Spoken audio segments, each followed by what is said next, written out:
What's going on, everyone? I'm just a typical average American here today to react and learn about the 2010 Vancouver Winter Olympics. There was an Olympics in Canada, in Vancouver. You might have known that, but I sure as heck did not know that until embarrassingly very recently, it turns out. But I know now, and I have some questions because hosting the Olympics is a very, very big deal. It's a big endeavor, and I think part of the reason this sticks out to me so much is because it's Winter Olympics, for one thing. Canada, winter, goes together like peanut butter and jelly, like maple syrup and waffles. It's, I would expect that this was very, very significant to Canada, and I'm guessing, because it's Winter Olympics, Canada did well, I imagine? So I've pulled up the Wikipedia here to explain a little bit about the context of how this all happened. How'd this happen? A Winter Olympics in Canada. No one told me? This was about 13 years ago now. Not sure what I was doing. Honestly, it's funny, because Americans, get entertained and riled up by the Olympics every 4 years, and then in between that, there's the Winter Olympics, but Americans will get a bit excited for Summer Olympics, and we tend not to really care much about the Winter Olympics. Not sure why that is. I think I do know why that is. It's because America doesn't associate winter sport with our country. So there's nothing we're getting terribly excited about winning, although I'm sure there's fantastic American athletes in different winter events that do very well. As a culture, America is not into or interested in winter sports. It's not popular here. So that's actually the reason. A little introspection there. That's good. This is good for me. Learning a bit just by talking about it and thinking about it. But I have a bit of the history of how this all happened, and then a video about some of the highlights from the 2010 Vancouver Winter Olympics, and then one short video about what it's like today and sort of the aftermath of the Olympics and how that affected Canada and the economy, and there's going to be buildings left over, and it's actually very, very interesting stuff. So, first of all, 2010 Winter Olympics, also known as Vancouver 2010. Man, I just learned about Vancouver as well very recently. Beautiful city. More beautiful than I ever imagined. Great. That'd be a fantastic venue for Olympics. You should do some Olympics there. Oh, wait, you did 13 years ago. Were international winter multi-sport events held on Feb 12th to 28th. Man, it's only 16 days. Canada, with some events held in the surrounding suburbs. It is regarded by the Olympic Committee to be among the most successful Olympic Games. What measures success? Attendance and coverage. 2,600 athletes, 82 nations. Wow, it is a massive undertaking to host the Olympics. I know that it can cost can't it cost your nation like $1 billion? You know, all the preparation and all the venues you need and equipment and housing the athletes, and that it's actually like a very, very big economical decision for a nation to decide if they can even afford to host the Olympics. Canada won gold in an official sport as the host nation. That doesn't surprise me. There were golds to be won. So Canada, South Korea, and Austria tried to bid for the Winter Olympics in 2010, and Canada won it. Good choice. Very good choice. Financials. Oh, wait a minute. Financials. How much did it cost? The Winter Olympics estimated to be Canadian $1.35 billion. Gee. Wow. I mean, some of that is worth it. I mean, just on a surface level value, it's worth it because you get to host something really, really special and meaningful, a cultural milestone up for the planet, honestly, and it's not often you get to say you did that. But $1 billion, hopefully it, does good things for your nation's economy or the Vancouver economy and stuff like that. I want to see, oh, the torch relay. Oh yeah, that's always fun. Um, how much Canada won? I want to know. Canada. Oh, here we go. Okay, rank number 1, Canada. 14 gold. Canada won the most gold medals. What about overall? Uh, United States. United. Okay.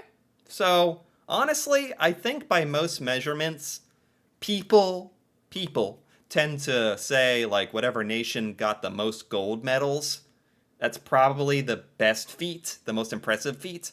14 gold medals. Sheesh. So Canada, so that makes a lot of sense why Canada was probably interested in hosting the Winter Olympics.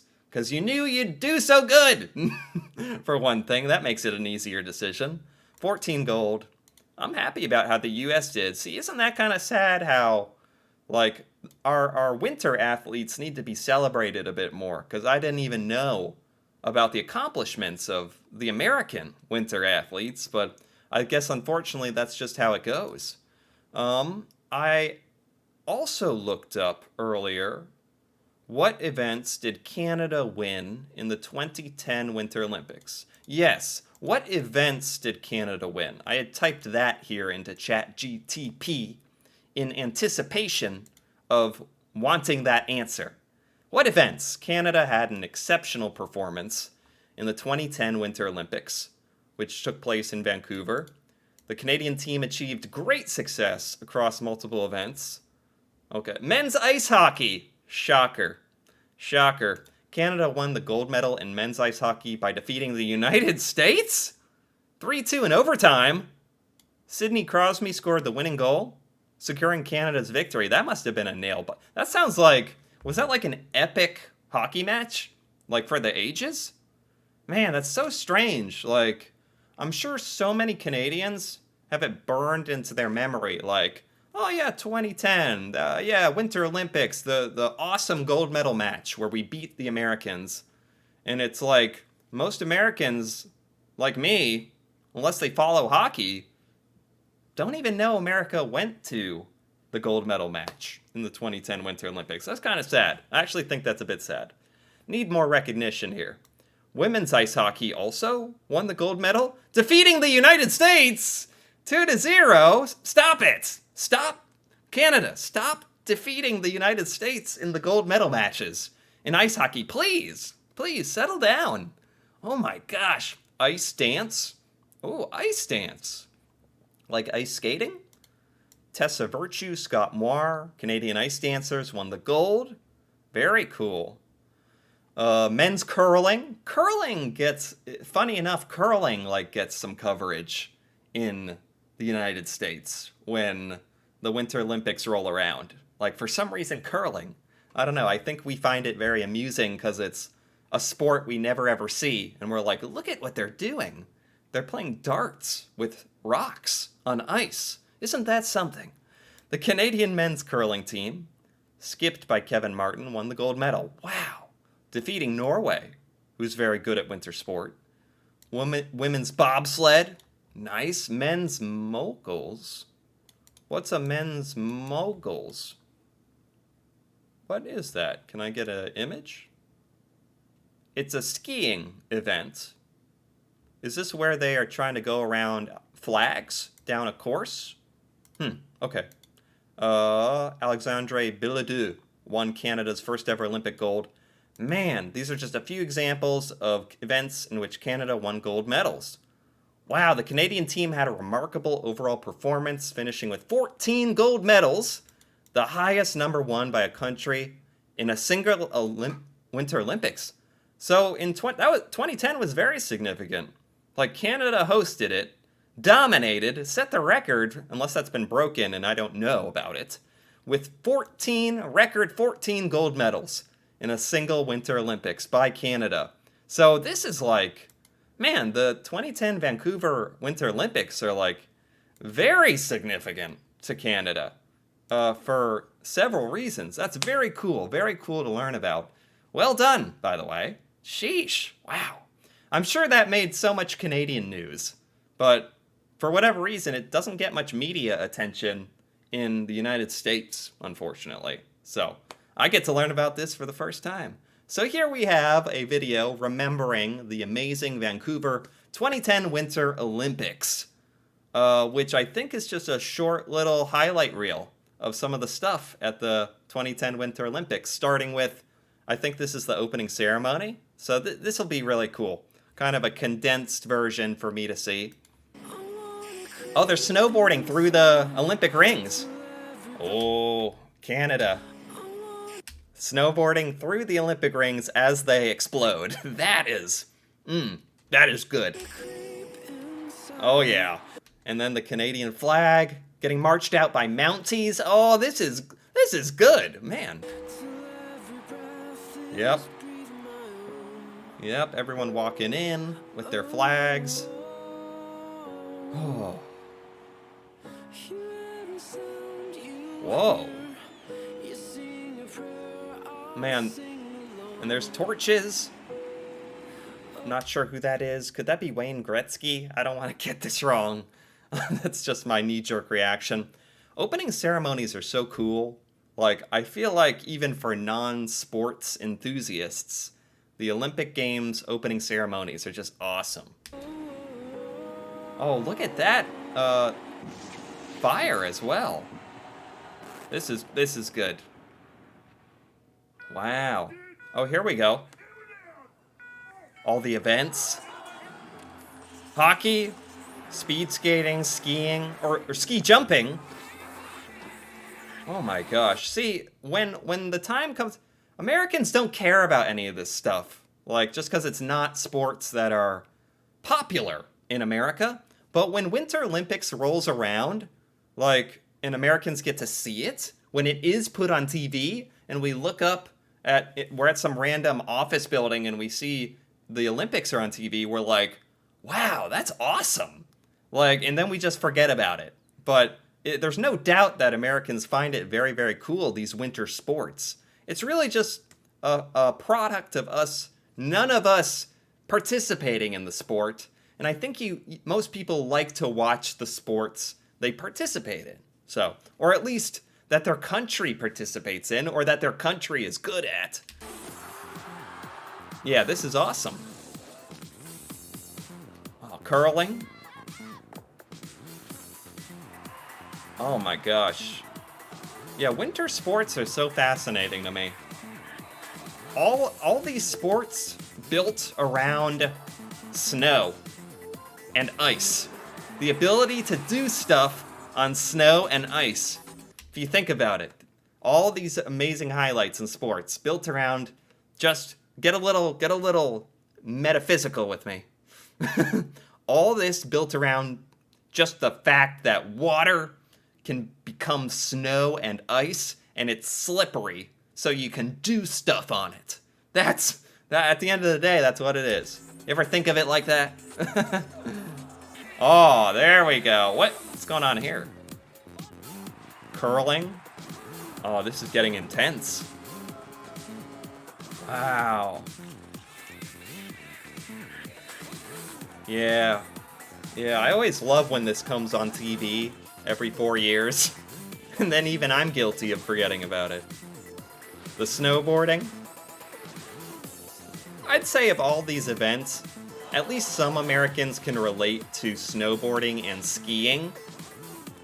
Like, we at least have some ski resorts. Some ski and snowboarding resorts in America. Like, enough where enough Americans do it, where we can kind of connect to that. But that's about it. But this is amazing. Yeah, the ski jump where they do all the tricks. Oh my gosh. This makes me wonder if winter sports are shown on Canadian television year-round more, or at least in the winter, you know.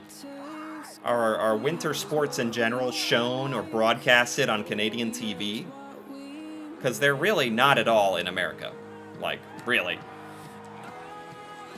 Oh, man. Bobsled. Yeah, this is so cool.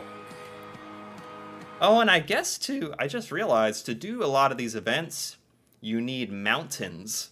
And I learned that Vancouver has some decent mountains around it. Maybe that was a big factor in choosing Vancouver? Oh, man. It's also cool that Canada has such a big culture of multiculturalism and diversity, and the Olympics literally encompasses diversity. The world of diversity getting together, bonding over winter sports. Oh, there we go. That's Sidney Crosby, right? Even I know that from my limited knowledge. That's an interesting gold medal. Oh, there you go. Canadian men's ice hockey team, gold. Where are the Americans? Are they in the background crying somewhere? Ah, is this the closing ceremony? In big. That's why you come. This is why you watch, for the people in the big balls rolling around. Oh yeah.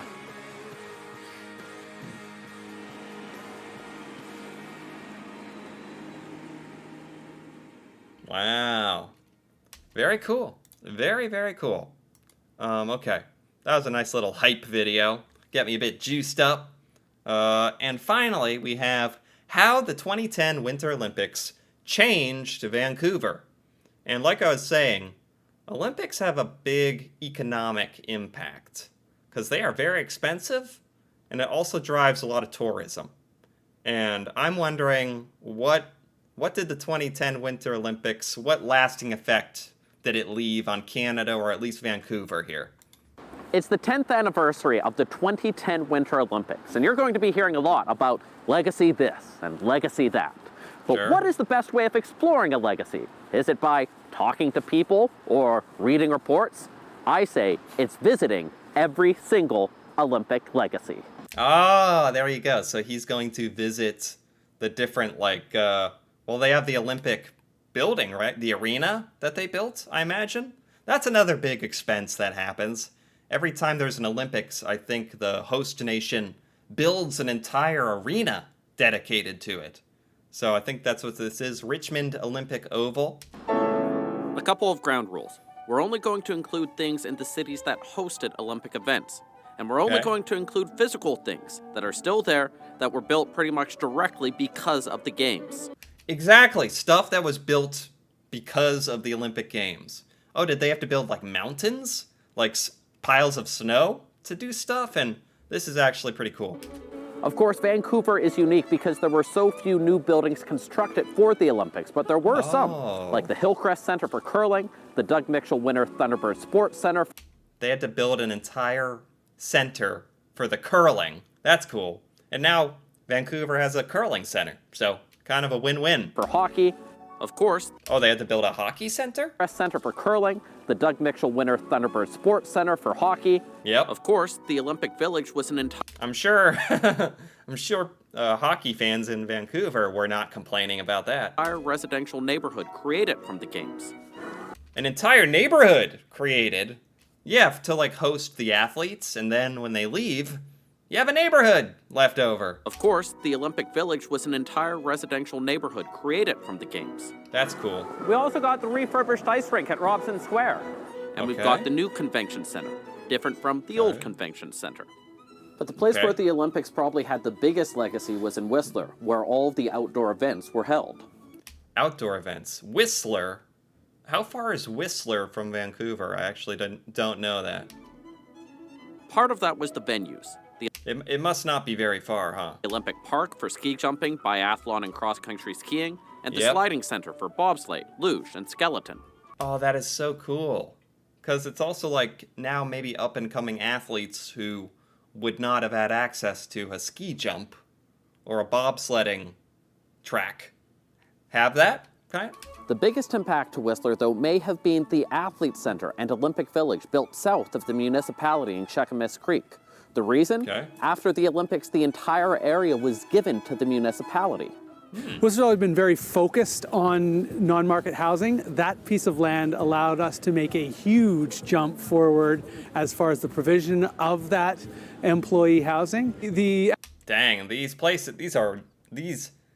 living quarters are nice too. Imagine getting to say, like, oh, I live in the old Olympic Village. Like, it's nice. The Athletes Village has allowed us to continue to house our community in Whistler. Okay. But we've also got a few quirky legacy projects by other groups to tick off as well. Like this basketball court in East Van that only exists because Coca-Cola spent $350,000 on it for an Olympic legacy. A basketball court? With what? Because the athletes wanted to play some b-ball, like in between long jumps. Oh. Or specially built playgrounds in Richmond, Vancouver, and Whistler. Okay. Also in Whistler, there's this passive house built by and for Austria for the games. And a driving range that was expanded and upgraded after it was converted into a parking lot for the games. Oh. And that's it. This is so cheesy. So cheesy. That's why I love it. Every single physical piece of infrastructure legacy from the 2010, the artwork. Oh, artwork. We forgot about the artwork. Oh, cool. And while we may not think of it the same way, a lot of the physical legacy of the games can be found in art commissioned for it. In Vancouver alone, some have already become iconic, like the East Vancouver sign. Oh, this is awesome. Yeah, I didn't think about artwork.